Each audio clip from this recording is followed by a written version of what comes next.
We the people of Tennessee, proud of our deep Southern roots. From the aging barrels of Jack Daniels in Lynchburg to the nightly guitar strums in the Music City, the uncertain currents of the Mississippi River in Memphis, and the peaks and valleys of the Smoky Mountains. Along with our Southern roots is Southern pride and deep differences on issues affecting voters across our state. From how to fix the crumbling infrastructure to repairing cracks in the education system. It seems like to me Department of Education isn't holding themselves to the same high standard. And fractures in healthcare. Tonight, listen for the vision from the two leading candidates for governor, one Democrat, one Republican. I'm Karl Dean. I'm Bill Lee. It is now up to you, the voters. What path for the future will you choose for Tennessee for the next 4 years? This is the 2018 Tennessee Governor Debate. Your local election headquarters welcomes you to tonight's Tennessee Governor Debate, everyone. We are live from the campus of Belmont University in Nashville. I'm Kristen Farley, the evening anchor from WATE in Knoxville. Now, we want to make sure you know tonight is the final debate before the November 6th election. So let's get right to the introductions tonight. We want to introduce you to the two gentlemen looking to be Tennessee's next governor. We do have former Nashville Mayor Karl Dean and also on the stage businessman Bill Lee. Now, let's meet the panel of journalists who will be asking the questions tonight. We have Bob Mueller, anchor from WKRN in Nashville, Katina Rankin, anchor at WATN in Memphis, and Richard Ransom, also an anchor from WATM. We also want to let you know that we are broadcasting tonight's debate live all across the state of Tennessee. We want to welcome in our viewers right now from Memphis, Nashville, Jackson, Johnson City, Chattanooga, Knoxville, and down in Huntsville, Alabama. For those of you at home, be sure to follow along on social media using the hashtag TNGovDebate. There you will get live updates from behind the scenes as well as additional information on the questions being asked tonight. Now, let's go ahead and run through the oh-so-important rules for tonight's debate. There are no opening statements. Candidates will have 30 seconds for closings. For main questions, candidates will have 1 minute to answer and 30 seconds for any follow-ups. The sound of a bell will ring when time is up. A random card draw determined the order of tonight's questions, so let's get right to that with Richard Ransom. Thank you very much, Kristen, and good evening, candidates. Appreciate you being here. You're almost there, 25 days to go. As important as it is to shake hands and do all of that, these forums are as important too, and we hope to ask you some questions about some important issues facing the state, and we'll get right to it. I want to start with asking you about the death penalty first. As you know, with the stay of Edmund Zagorski this week, that issue has absolutely been front and center. As governor, decisions about the death penalty will be one of your most important responsibilities, arguably. Other states have moratoriums on future executions, citing concerns over not only how to carry out the death penalty, but DNA evidence that can overturn convictions. Is it time, in your estimation, for these humanity concerns to be resolved first before executions continue? Mr. Dean, we'll start with you. Well, I think the death penalty comes through our democratic process, and there are lots of legitimate concerns about the death penalty. There's concerns about the cost, there's concerns about racial fairness and how it's imposed, there's concerns about whether there can be additional evidence down the road that would mean that the death penalty was inappropriate in a specific case. All of that is available information that should be debated and discussed, but that is ultimately up to the people of Tennessee, and it's up to our legislature. And as governor, I would follow the law. Obviously, there are times when you'd be asked to consider evidence and additional information for commutation, and I would take that responsibility very seriously. I would not look forward to it, but I do believe that's part of the governor's role. Mr. Lee, what are your thoughts on this? Time to push the pause button, perhaps, on executions in Tennessee? You know, these are very difficult decisions, of course, that have to be made one at a time and one governor at a time. And they're very difficult. We do have a criminal justice system in this country that is the best in the world. And we do have the law in this state that allows for the death penalty, which I think is appropriate in the most heinous and egregious of crimes. I don't think that it would be my place to replace my judgment for the execution of justice through the criminal justice system, unless that there is a circumstance where that system has obviously got a failure in it because of some circumstantial evidence that came up later. But I wouldn't be one that would move toward replacing the system with my judgment. Mr. Dean, to follow up, if you were to sign off on carrying out an execution, would you be willing to witness one to fully understand the process? Well, I would be willing to do that. I don't know if I would commit myself to doing that and making it necessarily a part of the process where the governor has to be there. I will say, though, that in terms of reviewing sentences, there are many things that could occur, such as proof of innocence, a change of the heart in the victim's family that becomes an extraordinary thing, and that has occurred at times. Or you could have a remarkable change in terms of the defendant's life. All of those things would have to be considered, but the bottom line is you got to follow the law. Mr. Lee, your thoughts on that? Would you be willing to witness an execution to understand the full process? Yeah, I would be willing to do that. I would want to make that decision when the time came for me. That would be a very difficult decision as well. But to understand the process better, that'd be something I certainly would consider. And I do agree that there are opportunities in the future potentially where there's a change of circumstances or evidence, and that would mean that you have to look at the case again. But again, that really is up to the criminal justice system and not up to a governor. All right, thank you. Katina gets the next question. Okay, let's talk about marijuana legalization. A recent poll by MTSU shows that Tennesseans are overwhelmingly in support of legalizing medical marijuana. 81% are in favor of marijuana legalization to some degree. 44% are in favor of legalizing it for medical use. And 37% are in favor of legalizing it for personal use. Now, we know the issue will come up in the next legislative session, right? So as governor, what will you do if the Tennessee legislature approves it? Will you veto it or will you sign it? Mr. Lee, we're going to begin with you. You know, I have a great deal of concern, and I think we have to do everything we can to provide treatment for those who have symptoms and circumstances and conditions that are chronic and that folks that are searching for treatment. That's really important. We need to do that, and we need to search in any way that we can. But I think we've yet to fully search and fully utilize and fully research and expand on the use of non-addictive, low THC CBD oils in this state, for example, as a treatment for those conditions. I just want to follow the data, and for me, the data is not substantive enough to show that medical marijuana is the right approach right now. I would pursue other options first, but I want to follow the data. So should I take that as you will veto it? No, if the people of Tennessee brought that and the data proved it, then I would consider signing that bill. Mr. Lee, thank you so much. Mr. Dean. Well, I would sign a bill for medical marijuana. I believe that you let the medical profession sort of decide this, and you know the federal bureaucracy will go on and on. But if the medical profession is sane, which I believe it is sane, and we all have personal experiences knowing people with cancer and other illnesses, that this will alleviate pain, that this will help somebody alleviate their suffering, and the government shouldn't stand in the way of that, and we should move forward in a thoughtful way and get that done. I am not for legalizing recreational marijuana. I do think we need to look at sort of decriminalizing simple possession, particularly for first-time offenders. What I don't want to see is, I mean, there's a lot of racial disparities in the way marijuana laws have been enforced.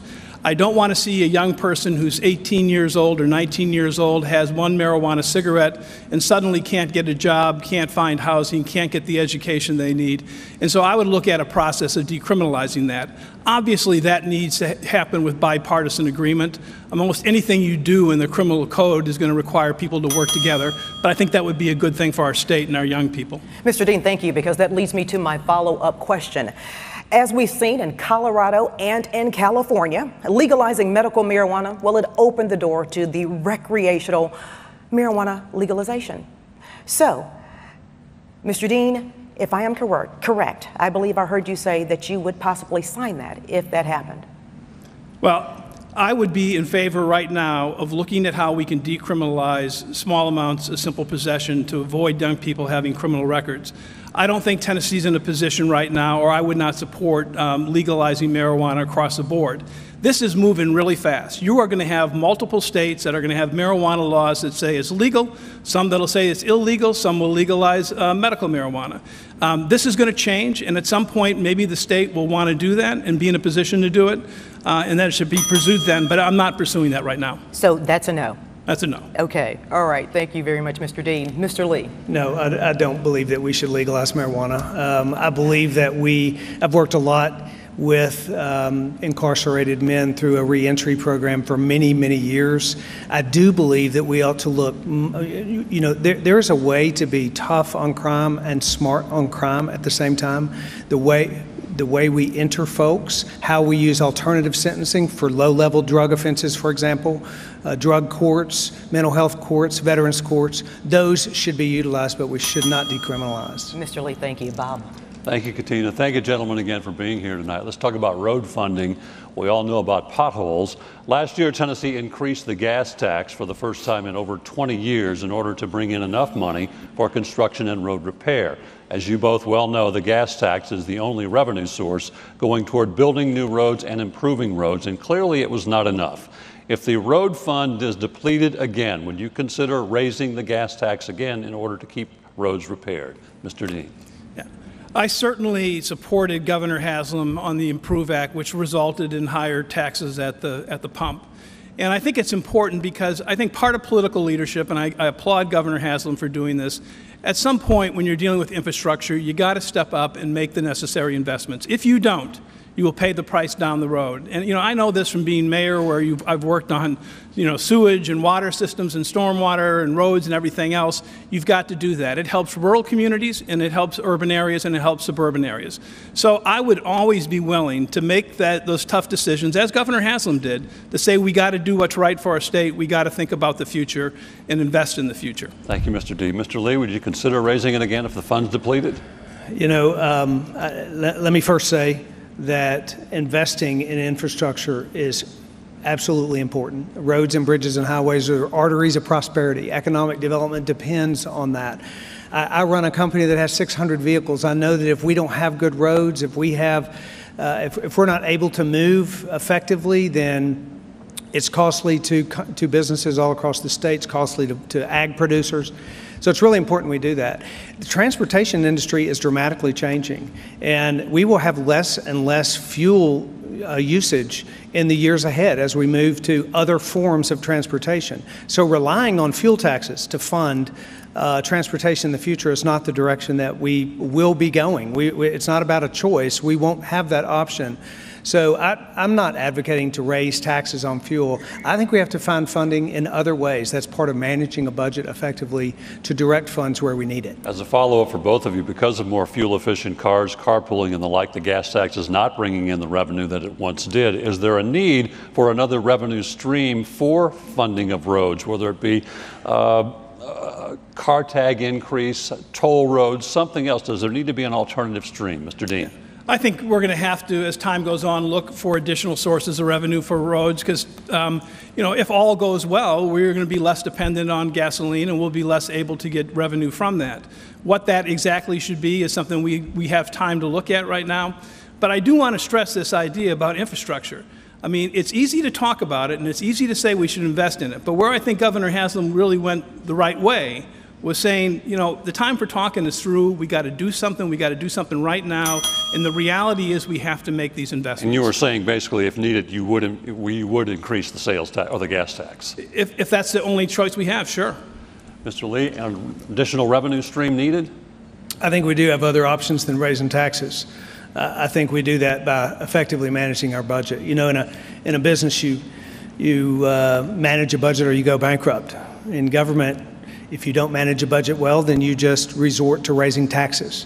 But in this state, we have been a very low tax state, a low debt state. We need to stay that way. We need to manage our budget and determine the differences between what we need and what we want and structure the budget to give funds to those things that we need, like transportation. Thank you, Mr. Lee and Mr. Dean. Richard? All right, candidates, let's talk about education now. Of all the education issues out there, I think it's fair to say one issue that's plagued Tennessee for several years now is the statewide education assessment test known as TN Ready.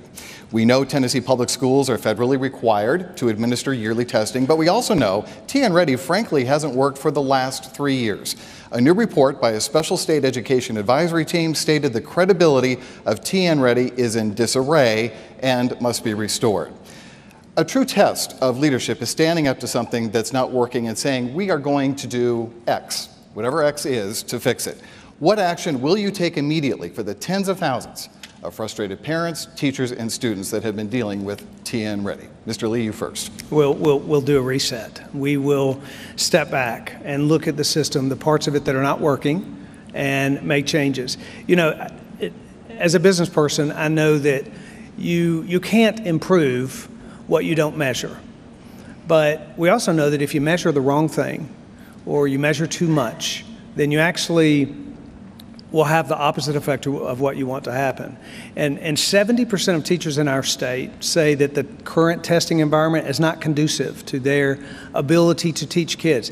And teachers are where the rubber meets the road in education. We have to create an environment where teachers can thrive. And that's not only just a pay environment, that's important, but it is a testing environment as well. So I think we need to look at what's not working, engage parents, engage teachers, engage school leaders, and start that process of as you would in any business situation, what's not working, and then build upon what is working. But we need to do a reset. To follow up with you on that, when you say reset, you talk about what sounds like a listening tour, which Governor Haslam has already done. Right. I think we know what the issues are. But what I think concerns all the teachers, parents, and students that have given up valuable classroom time trying to deal with this problem is they look at the situation and they see you as someone who will be sworn in on January 1st, and they got to be ready for a new test come April. That gives you this is going to be one of the first things on your desk if you're sworn in. Give me something specific, if you can, when you say reset. I think we're going to change the vendor. We're going to look at a vendor that will provide testing in a different way. I think we're going to look at which tests are most effective. He has done a listening tour, and we need to take that data and never stop a listening tour. This process is not going to be solved all at once. We never stop listening. We take the data from what he gathers, and we acknowledge that we have too many tests, and then narrow the focus onto those tests that are most effective and give the results that teachers and parents believe is most effective. Mr. Dean, if you're sworn in January, what will you do immediately to fix this problem? Well, I think a reset or just starting over what needs to happen. I mean, look, it is important that we have accountability, and I think teachers and principals all agree to this. We got to know how we are doing in terms of educating our kids. If we don't know how we're doing as a local jurisdiction or how we're doing as a state, we're never going to improve, and we're going to fool ourselves into think we're doing well when we actually are not. So we need tests of accountability. What's happened is we created a testing system that has failed on a variety of levels for 3 years. The vendor certainly has to change.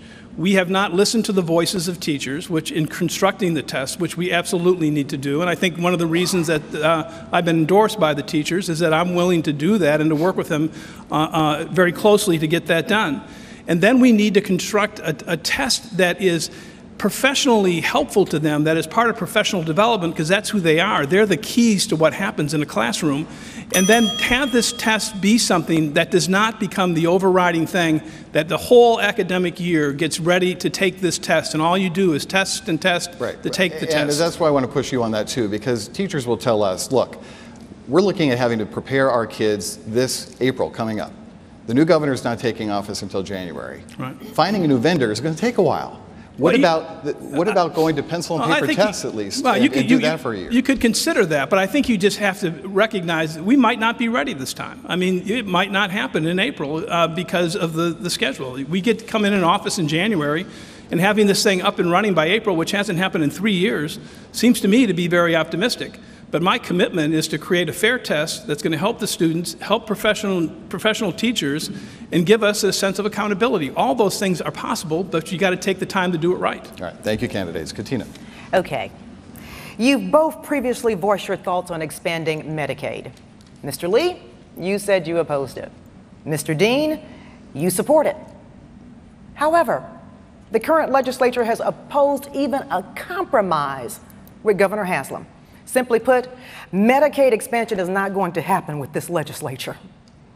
And this impacts hundreds of thousands of low-income Tennesseans.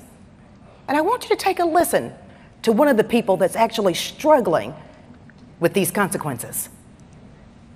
I told the young lady that answered the telephone that I was a terminal cancer patient, a veteran who relied on Medicaid, and that if this bill was passed, I would lose what little access I had to health care and that it would hasten my death.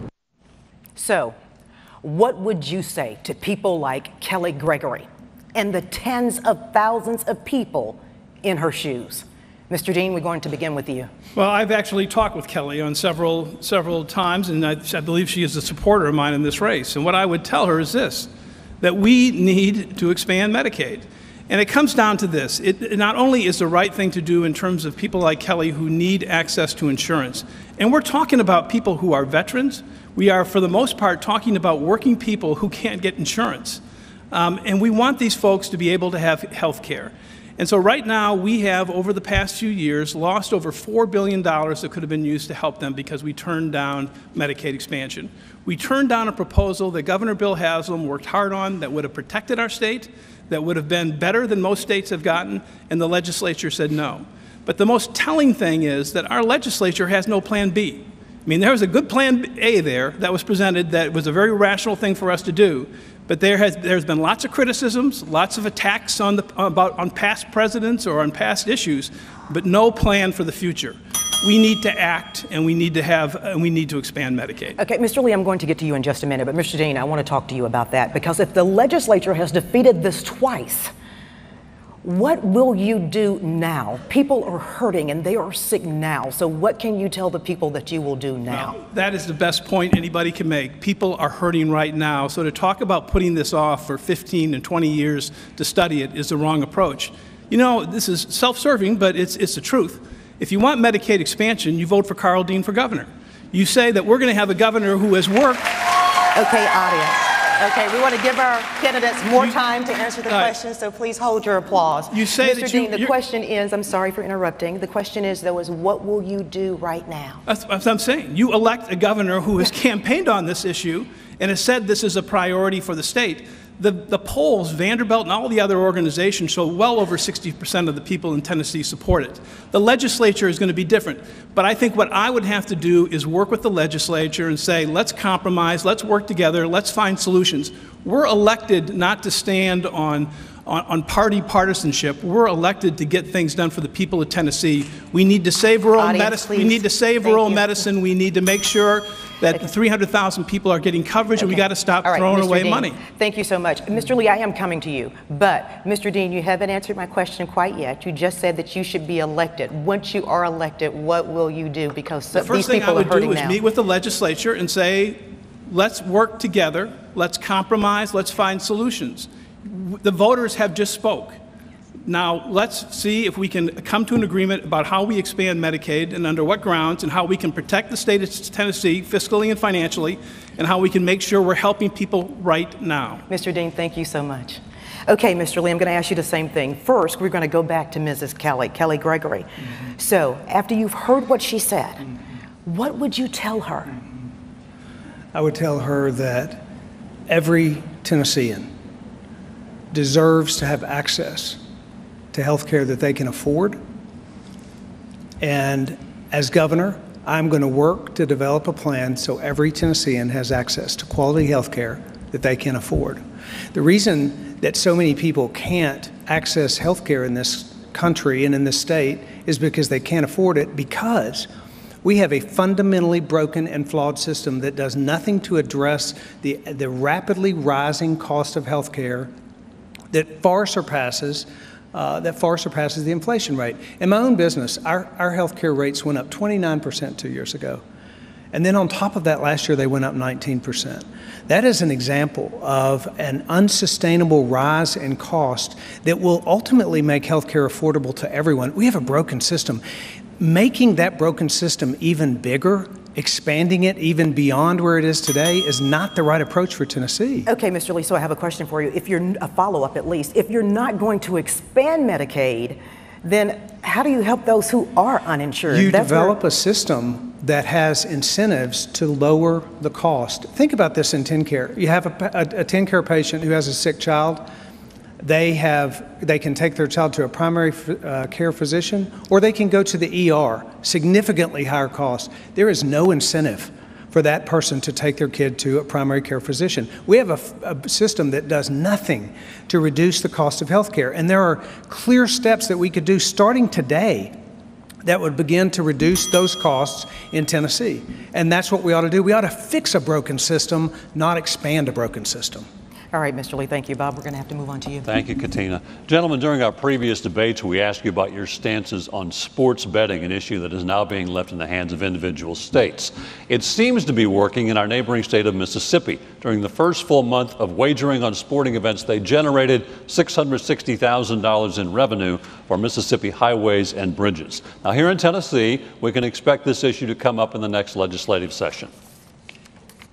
I'm open to hearing from Tennesseans what they think is best, but one thought I've had is having physical locations like in downtown Nashville, downtown Memphis, as well as allowing for those physical locations to have online platforms.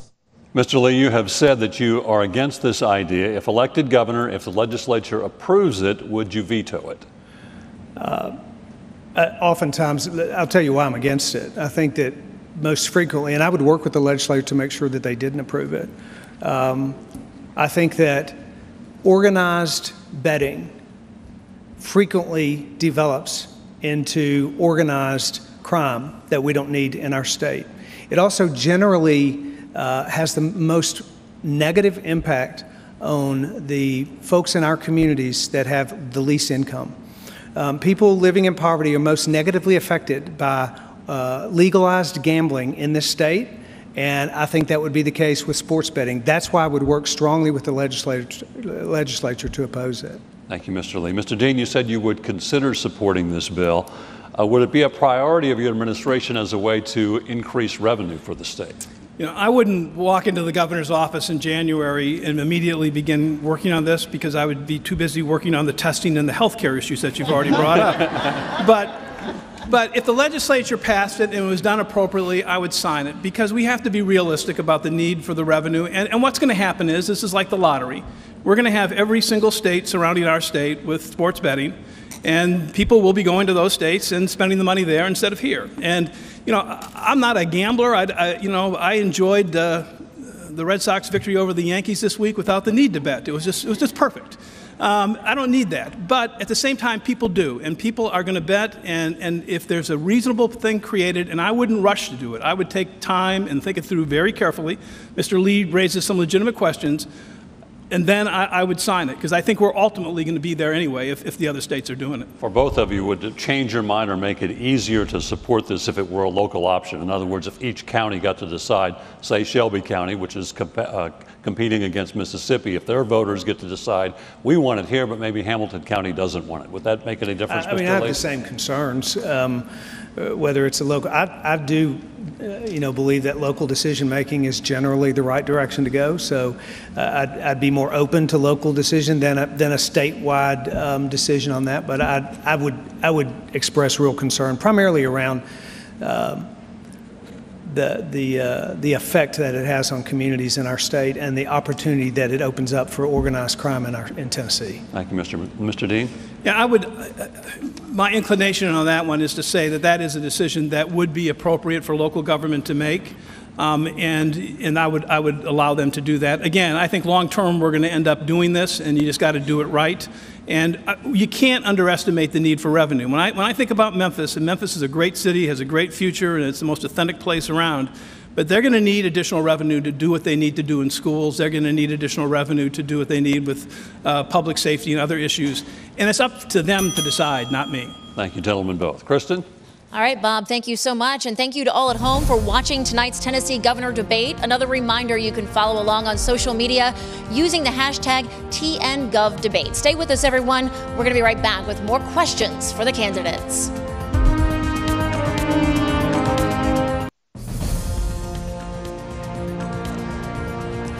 Your local election headquarters welcoming you back to tonight's Tennessee Governor Debate, everyone. We are broadcasting live from the Trout Theater from the beautiful campus of Belmont University in Nashville. Good evening again. I'm Kristen Farley, your host for tonight. We want to remind you at home that you can follow along using the hashtag TNGovDebate on social media. Let's go ahead and get right back to the questions now with Richard. All right, thank you, Kristen. Earlier this summer, Nike sure made some headlines. They released a campaign ad featuring former NFL quarterback Colin Kaepernick, who did not stand for the national anthem, as a way to protest police brutality against minorities. In light of Nike's new campaign, Senator Bo Watson of Chattanooga publicly stated he would be asking for a review of which state universities have Nike contracts.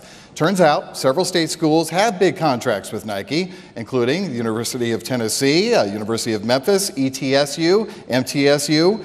Do you believe the state should step in on this issue and perhaps mandate ending contracts with companies like Nike when they take a political stance? We'll start with you, Mr. Dean. No, I do not. I don't think that the state legislature or the governor should meddle to that degree in university policy. You know, my sense is that efforts that have been done recently, especially with something that's real important to me, which is diversity and treating people with respect and dignity and being inclusive, where the legislature becomes concerned about diversity efforts at the University of Tennessee, that's not helpful. I think when we hire really good people to run those universities and we pay them well, that we should let them do their jobs and not respond to every news story by the governor or the state legislature taking some action. They should be allowed to run the universities and run at the best of their abilities. Mr. Lee, your turn. Should the state step in on something like this? I don't think the state should step in either. I think that's a private company decision that they have made. I think that the leadership of the universities should make decisions about what contracts they have, and the state doesn't need to intervene at that level. The less government is engaged in that, the better from my perspective. Okay, thank you. Katina. Okay, we're going to ask you some questions that are individual and specific to your campaigns, okay? Mr. Lee, I'm going to begin with you because you've come into this race basically as an outsider with no political experience. So, I'm wondering, who are you consulting on policy issues? I'm talking like education, I'm talking like the Department of Corrections, et cetera. Who are you consulting with? Who are you getting advice from? Yeah. What you'd have to ask me specifics about Department of Corrections, you mentioned, for example. So yes. I've met with the current Commissioner of Corrections. I've also worked in corrections for about 17 years. I've worked in reentry programs, nonprofit reentry programs that have partnerships with the state. I actually met with the governor and the previous Department of Corrections commissioner on how it is that we can more effectively reenter folks into society. So I would approach government the same way that I would approach folks in my business. You find experts around subjects. I've met with the Department of Education. I've actually met with the head of schools of Shelby County, who has the largest public school district in the state, who has endorsed my campaign for governor, and I've met with him several times about education reform. So go to the experts. Mr. Lee, thank you. Bob. Thank you, Katina. Mr. Dean, I want to talk about the endorsement that Mr. Lee just talked about. The superintendent for Shelby County Schools, the largest school district in the state, Dorsey Hobson, recently endorsed Mr. Lee. The TEA has endorsed you. Education has been one of your top priorities as governor or as mayor, and when you were campaigning for governor. Were you surprised by this? Well, I don't know Mr. Hobson that well. I've met him and talked to him, and I don't know what that's about, and I don't think it's significant to me. I congratulate Mr. Lee on that. I think me being endorsed by the teachers is actually a really big deal. I have been a strong advocate for education reform. I was a leader in education reform, I think, in the state when I was mayor. I've embraced that subject with passion, and they haven't always agreed with me. But they know I'm opposed to vouchers, which Mr. Lee favors. I think that is going to be devastating to public education. They know that I am in favor of increasing teacher salaries and making education the priority where I know we got to put more resources in it. We don't waste money. You ask them to give us good budgets and make the cuts where there's waste, but we got to be doing more in education. And they know it's a passion for me. So that's a group that at times have not been in favor of my reform efforts, but I think in this race, they see me as a guy who really cares about education and who's willing to do what we need to do to keep this state moving forward after the great efforts of Bill Haslam and Phil Bredesen. As a follow-up, Mr. Hobson expressed concern about your experience. The Shelby County system is a majority school system, and so is the Davidson County system, which you were mayor of. Is there much of a difference? Well, there's a difference in size and there's a difference in challenges. I mean, I'll say this about Memphis. When I was elected mayor in '07, one of the first things I did was to meet with education leaders in Memphis to learn about efforts that they were doing there. They were kind of doing more around the country than we were in Nashville. And so I learned from them, and that's what led me to recruit Teach for America to Nashville, the New Teachers Project in Nashville, to work on a variety of education reforms that I think has helped our city. So I have to tip my hat to Memphis starting in '07. Thank you, Mr. Dean. Richard? All right, another controversial issue tonight, candidates. In the last few months, we have seen several police officers in Tennessee at least suspended, but also charged or even indicted weeks following deadly officer-involved shootings. As governor, would you mandate that TBI investigate all officer-involved shootings in the state of Tennessee as a way of ensuring transparency? Mr. Dean.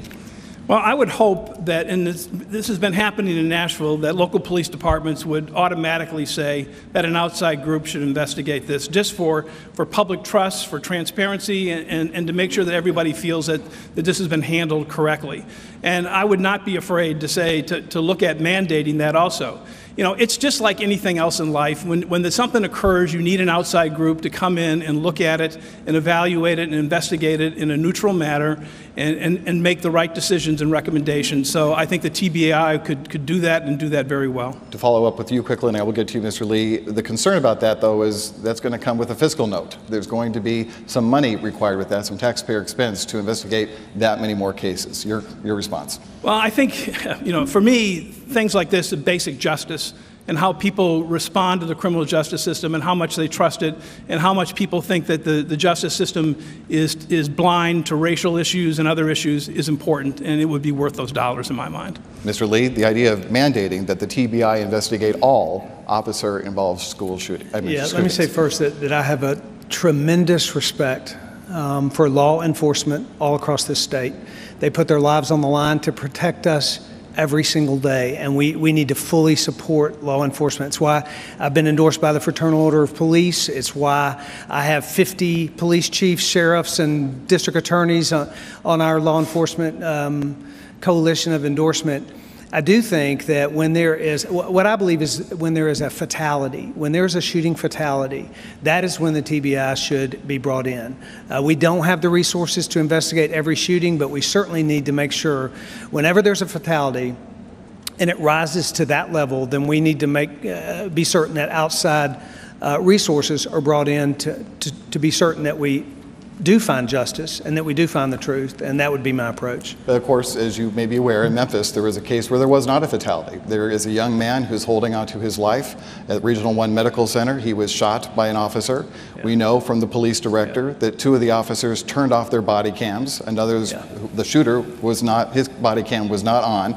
And so there was valuable time there that was wasted before the police director actually asked for the TBI to come in. This is one of those cases where they think the TBI should automatically be called in. Very difficult, and we've got to work with law enforcement. And I would to say, okay, besides this fatality shooting, what other circumstances might we look at? We don't have the resources. We can't just raise taxes every time we need to do something move forward. But we can work with law enforcement. I plan to say how do we actually improve on the current system or a system that would only address fatalities? And I'd be open to that. All right, thank you. Katina. Okay, I want to move on to immigration now.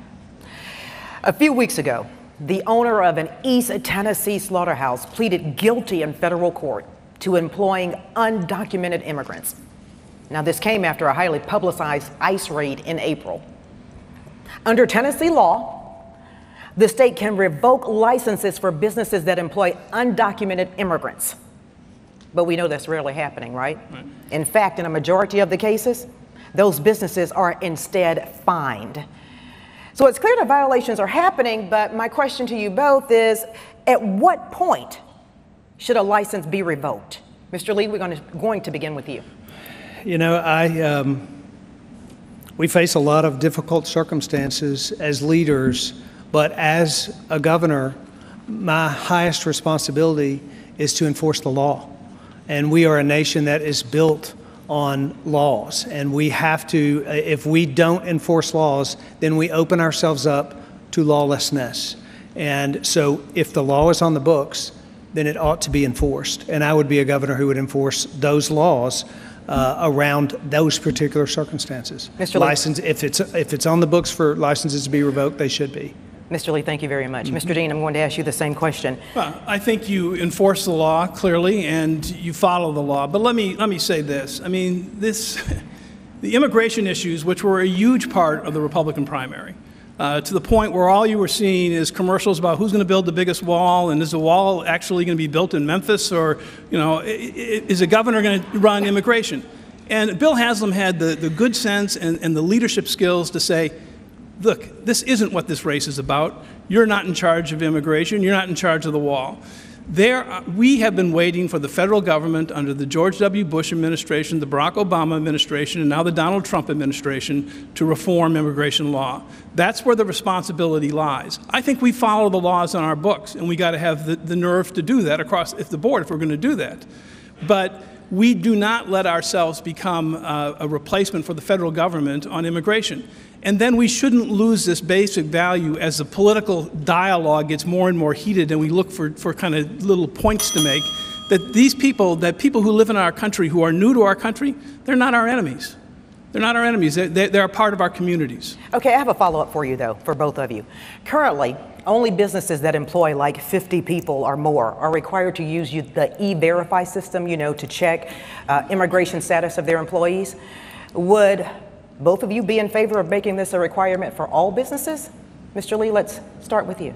It depends on what regulatory burden that places on small businesses. We have to create an environment in this state for businesses to thrive.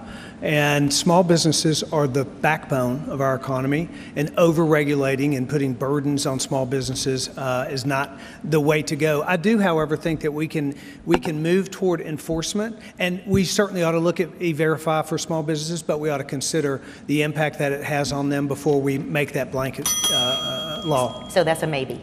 That's a maybe. Okay, thank you, Mr. Lee. Mr. Dean. I essentially agree with Mr. Lee, although I would say, you know, if we're going to enforce the law, you don't say we can't afford to force it against everybody. It then raises all these fairness issues.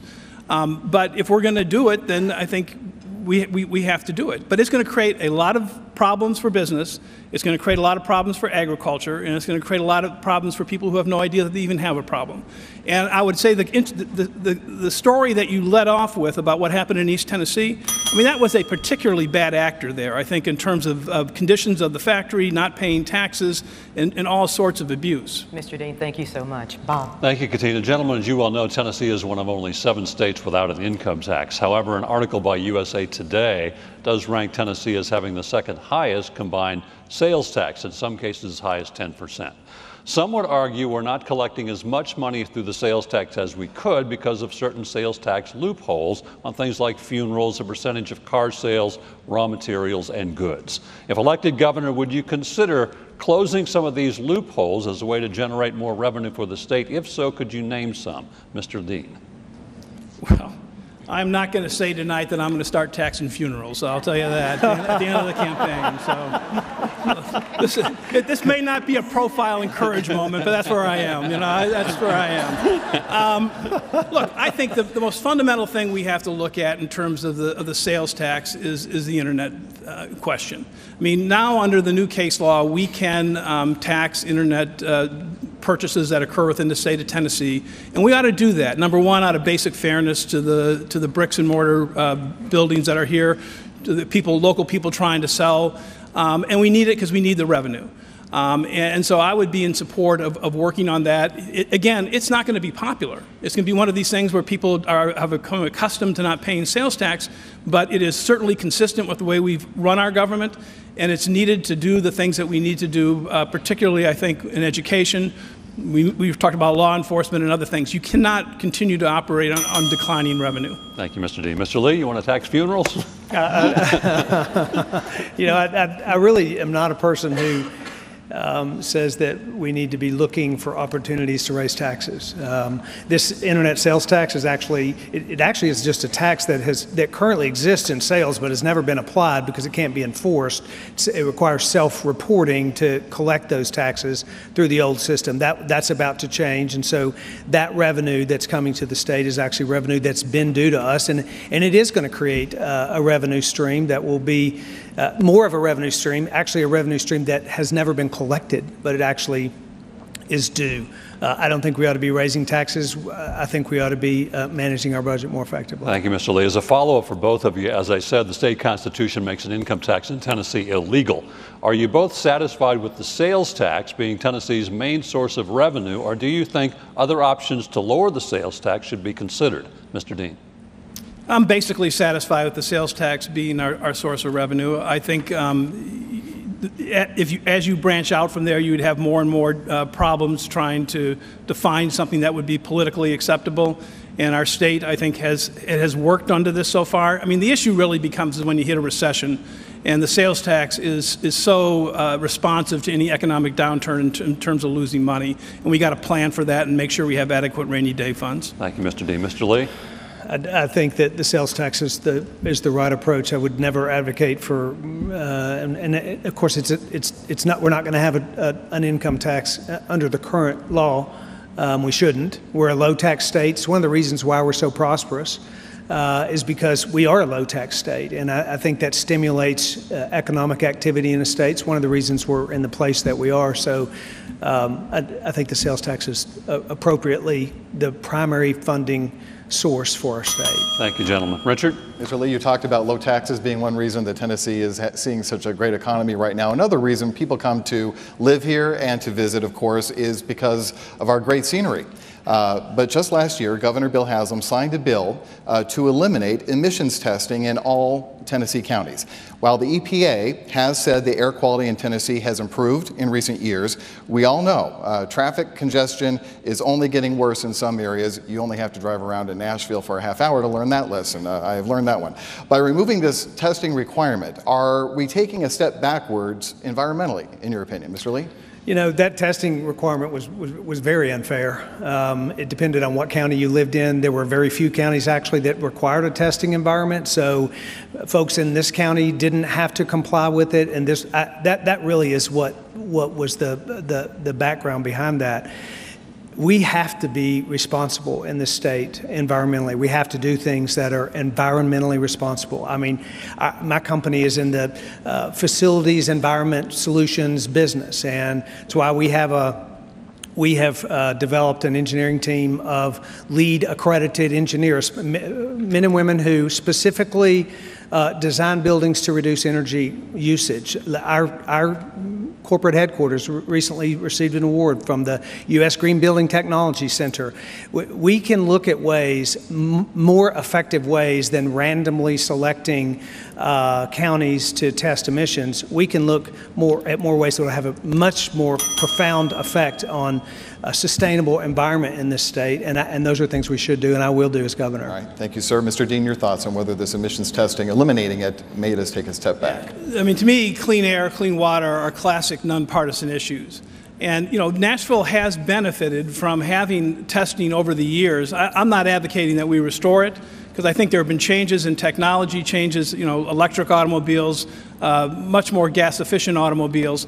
But where our air quality was 25 years ago versus where it is now, it shows that you can take action and actually improve your environment.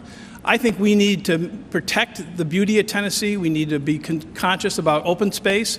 We need to be conscious about preserving open space throughout the state. We need to protect our parks. I think it was a wrong idea to talk about privatizing parks. Parks are passed down from generation to generation, and there's an obligation for us to protect them and to make sure they're accessible to people and that they're free. And that's vitally important for us to do. I think being pro natural beauty, pro clean air, clean water is consistent with my position, which has always been very pro-business. People come here because they want to hunt, they want to fish, they want to hike, they want to kayak, and we got to preserve that. All right, thank you, Mr. Dean. Tina. Okay, Tennessee is seeing an economic boom right now, right? As a matter of fact, the unemployment rate is the lowest that we've seen in our history. And while this is all good news, 15% of Tennesseans are currently living below the poverty line, and we're ranked 41st in the country. So as governor, what will you do to help this 15% get out of living in poverty? Mr. Dean. Well, no surprise that I believe that education is absolutely the key. You know, I spent 15 years of my life working as a public defender, and I learned a lot in that job. I learned a lot about alcoholism, drug addiction, mental illness, but I learned a lot about poverty. And the key way out, in which my clients were high school dropouts, is to get better education and to pair that up with better jobs. That, to me, is the key. I think we can't ignore poverty. You know, I would look at the city of Memphis, for instance, and we should be saying this more in this campaign. Everybody should be saying this. The African-American rate of poverty in Memphis is well over 40%. Right? That, as a state, should just be unacceptable. We should say this has got to change. We should work hard to make sure economic development's occurring there. I would bring all my energies, like I did in Nashville, to bring new jobs. I'd bring all my energies to improve the schools, and I'd bring all my energies to match up those jobs with our students, and that will help alleviate poverty. Mr. Dean, thank you.